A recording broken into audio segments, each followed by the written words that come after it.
Madame, monsieur, bonsoir et bienvenue dans le journal de Canal 32. L'actualité de ce jeudi 18 novembre, c'est une journée consacrée à la maladie d'Alzheimer au centre Didier Bien-Aimé à la Chapelle-Saint-Luc. 10 000 personnes sont concernées dans le département. Organisée par un collectif d'associations auboises, la journée avait pour but d'apporter des aides concrètes à l'entourage des malades. Les gens du voyage au centre d'une journée nationale à Troyes aujourd'hui et demain, alors que les Roms ont fait l'actualité récemment. L'agglomération troyenne se distingue dans ce domaine en termes d'accueil et d'accompagnement, vous verrez. Et enfin, un détour par Colombey-le-Sec dans ce journal près de Clairvaux, avec un lieu à découvrir pendant les longs week-ends d'automne et d'hiver, le cellier aux moines, ancienne cave des moines de Clairvaux. Ce bâtiment du XIIe siècle est ouvert au public, visite guidée à la fin de ce journal. Des informations pratiques et concrètes pour évoquer une maladie qui touche près de 10 000 personnes dans le département.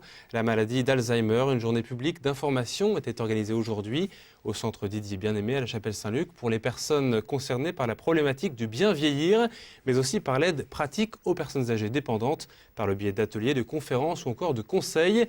La dépendance sera d'ailleurs une grande cause nationale l'an prochain. Reportage Jonathan Boisset. Petit cours de yoga du rire pour apprendre à bien vieillir. Le collectif Aubois sur la maladie d'Alzheimer a convié tous les acteurs départementaux de l'accompagnement de ces malades à une rencontre sur le thème vieillir, aider et être aidé. L'occasion de parler de cette maladie qui touche entre 8 et 10 000 Aubois. Le collectif Aubois sur la maladie d'Alzheimer travaille depuis 5 ans et tous les ans s'attache à faire une manifestation pour dédramatiser cette maladie, dire que les gens ne sont pas tout seuls, qu'il y a plein de professionnels qui peuvent accompagner. C'est un réel besoin parce que la population vieillissant, il y a de plus en plus de malades d'Alzheimer, puisque c'est une maladie liée à l'âge. Et les gens sont souvent dépourvus, ils ne savent pas comment faire. Et là, aujourd'hui, on leur dit, il y a plein de choses, vous pouvez faire, il ne faut pas croire. Cette journée était donc ouverte à tous ceux qui souhaitaient savoir comment aider les malades et comment mieux gérer l'accompagnement. Pour permettre aux aidants de participer, un accueil de jour a été mis en place. Des stands présentaient différentes techniques comme la zoothérapie, la sophrologie ou encore le massage touché. Le sens du toucher est le premier sens que l'on développe quand on vient au monde et c'est le dernier sens avec lequel, on quitte cette vie. C'est-à-dire qu'une personne peut avoir un de ses sens, avoir perdu un de ses sens, l'ouïe, l'odorat. Par contre, elle va être toujours en capacité de sentir et de ressentir une personne qui va venir la contacter. La période, sur la fin de la vie, c'est une période où la famille peut s'éloigner, où la personne peut être veuve ou veuf, une période où on ne va pas forcément être en lien avec la famille ou avec d'autres personnes. Et c'est un moment où on leur consacre du temps justement à ces personnes. Une journée qui leur était entièrement consacrée, autour de 250 personnes y ont participé. Une preuve de l'importance au quotidien de la maladie. Au-delà des techniques mises en place pour l'accompagnement, celui-ci doit avant tout être humain. L'aide passe éventuellement par la domotique, par l'amélioration des conditions techniques de l'aide, etc. Mais l'aide passe d'abord par la présence de personnes, de personnel, bénévoles et professionnels. C'est absolument essentiel que nous reconsidérions les moyens financiers parce que ce sont eux qui permettent finalement les moyens en personnel. Et vous sentez bien derrière cette critique des moyens qu'en fait, il y a un nécessaire engagement politique qui aujourd'hui fait encore dramatiquement défaut. L'État a lancé un plan Alzheimer 2008-2012 pour financer des structures adaptées. 5% de la population française de plus de 65 ans est touchée par la maladie. Au même moment, au centre sportif de l'Aube, à Troyes, se tenait la 5e journée nationale des gens du voyage, conçue comme un observatoire des bonnes pratiques à destination des décideurs locaux pour échanger et confronter leurs expériences. Et ce, alors que la polémique sur les Roms a défrayé la chronique ces derniers mois. L'objectif de cette journée, faire le point sur l'accueil et l'habitat de cette population. 10 ans après la loi Besson qui réglemente l'accueil des gens du voyage. L'agglomération troyenne est d'ailleurs plutôt bien notée. Damien Ardois. La loi de juillet 2000 impose aux communes de plus de 5000 habitants de mettre à disposition des gens du voyage une aire d'accueil. 10 ans après, le verre est à moitié vide. Une moitié à peu près des emplacements qui devaient être créés en application de cette loi l'ont été. Donc il faut aller au-delà.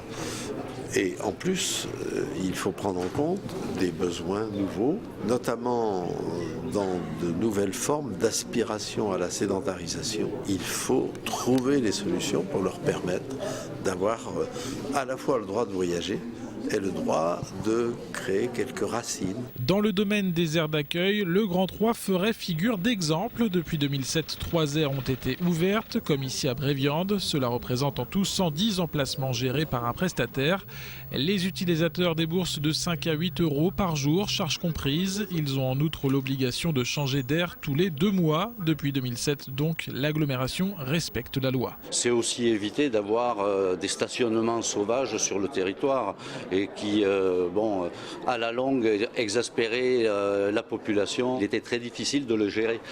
Donc effectivement, cette loi a permis de réaliser des aires d'accueil adaptées et de ne plus avoir tous ces stationnements sauvages sur le territoire.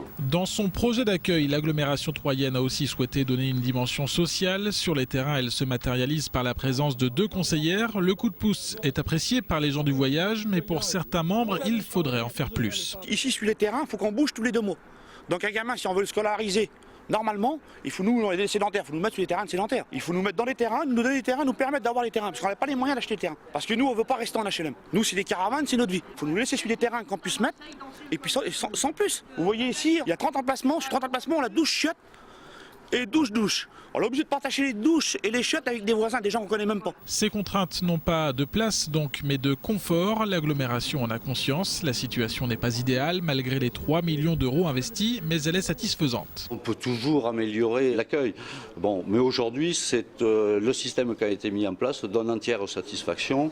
Et quand l'on voit les relations qui existent aujourd'hui, à la fois avec les gens du voyage, avec les gestionnaires, avec les services de police qui ont en charge la sécurité, on n'a plus énormément de problèmes sur l'agglomération et les choses, on peut dire, se passent très très bien. Les 3 aires d'accueil de l'agglomération affichent des taux de remplissage de 50 à 60% à l'année. La gastronomie fait toujours recette. Le bilan du dernier salon de la gastronomie qui s'est déroulé le week-end dernier au Cube a été publié aujourd'hui. La barre des 12 000 visiteurs a été dépassée avec 12 399 visites en 4 jours, soit une hausse de 4% par rapport à l'édition 2009. Une des plus fortes affluences atteintes sur les 5 dernières années. 110 producteurs locaux ont participé à cette 14e édition, avec le concours notamment des chefs au bois. Autre succès dans le domaine de la formation, cette fois il y a quelques jours au centre de formation des apprentis de l'industrie rue de Québec à Troyes. 49 élèves ont reçu leur diplôme lors d'une cérémonie. Une première en présence du recteur de l'académie. L'Union des industries de la métallurgie remettait symboliquement le précieux sésame à ses futurs professionnels au terme d'une visite des locaux. Une filière qui offre des débouchés nombreux et qui a le vent en poupe, comme le confirme Gérard Maubray, le président de l'UIMM de l'Aube. Il est au micro de Christian Virin. Écoutez, ça marche puisque le taux d'insertion de nos apprentis est de l'ordre de 86% sur les résultats de l'année dernière. Il nous faut quelques mois quand même après la remise des diplômes pour que ces statistiques soient mises à jour. Cette formation n'est pas une formation au rabais, ce n'est pas une formation secondaire, c'est une vraie formation. Et pour la plupart de ces élèves qui sont dans l'entreprise, c'est une garantie d'être embauchés à terme. Certains vont poursuivre leurs études, ça paraît évident, mais de toute façon, le taux d'insertion est important. Je voudrais rajouter que dans notre métier de la métallurgie, 50 000 jeunes rentreront tous les ans. C'est le besoin réel de la métallurgie. 50 000 jeunes doivent rentrer tous les ans dans nos entreprises. Si vous cherchez une idée de visite à la fois originale et historique dans le département, alors notez bien cette adresse qui vaut le détour. C'est à Colombey-le-Sec, le cellier aux moines, à quelques kilomètres de l'abbaye de Clairvaux. Cette ancienne cave des moines de l'abbaye au XIIe siècle est ouverte au public depuis 1 an. Le lieu appartient depuis 1920 à la famille des propriétaires actuels. Une cave voûtée qui abrite aujourd'hui du champagne. Découverte de ce lieu chargé d'histoire avec Damien Ardois. C'est au cœur d'un vallon que se niche le cellier aux moines. Cette ancienne dépendance de l'abbaye de Clairvaux a plus de 800 ans. Et à chaque fois, c'est quand même la grande surprise, la grande découverte. De la route, et même quand on arrive dans la cour, on n'imagine pas un bâtiment aussi ancien et en aussi bon état. Ici, les moines élaboraient leur vin. Ils profitaient notamment de la température constante de la cave cistercienne, encore en excellent état aujourd'hui.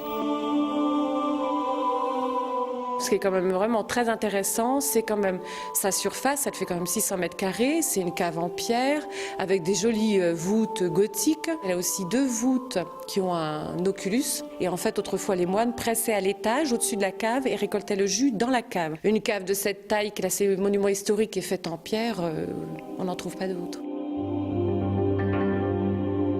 Après avoir été salle des fêtes et salle de bal, la cave a retrouvé depuis quelques années seulement son activité d'origine. 55 000 bouteilles de champagne sont à l'abri ici.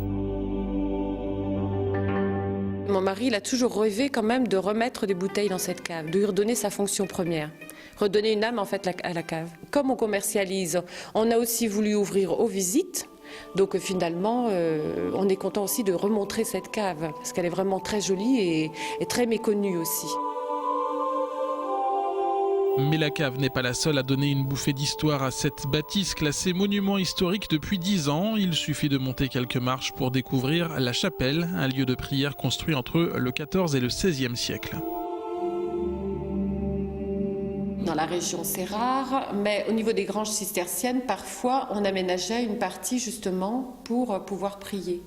Quand on était trop éloigné de la maison mère, ce qui était le cas ici. On était à 11 km de l'abbaye de Clairvaux et donc les moines convers ne pouvaient pas repartir plusieurs fois par jour pour aller prier. Ce qui est intéressant aussi, c'est sa construction. La voûte, elle est donc en coque de bateau ou en berceau. C'est en lambris, c'est tout en bois. Les murs, ils sont en colombage, donc c'est typiquement champenois.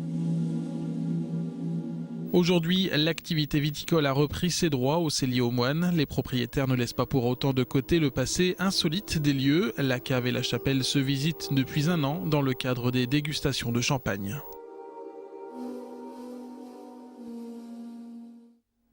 C'est superbe, vous trouverez toutes les informations pratiques sur le cellier aux moines sur internet, le www.monial.net. Avant de refermer ce journal, un mot pour vous dire que demain, vendredi, l'écrivain Bernard Werber sera l'invité de Canal 32 dans l'émission Envie de sortir à 19h. Cet auteur à succès est à Troyes, demain soir au Théâtre de la Madeleine à 20h30. Pour rencontrer ses lecteurs dans le cadre de l'opération 4e de couverture, organisée par la Maison du Boulanger. Il évoquera son dernier roman, Le Rire du Cyclope. Bernard Werber a bâti son succès grâce à sa célèbre trilogie sur les fourmis. Il a déjà vendu plus de 15 millions de livres dans le monde entier. Voilà, c'est la fin de ce journal. Merci de votre fidélité. Dans quelques secondes, le bulletin météo avec Sandra Durupt. Météo France joue la continuité, gris et averse pour demain. Belle soirée à tous. Demain, c'est Damien Ardois pour le journal. À bientôt.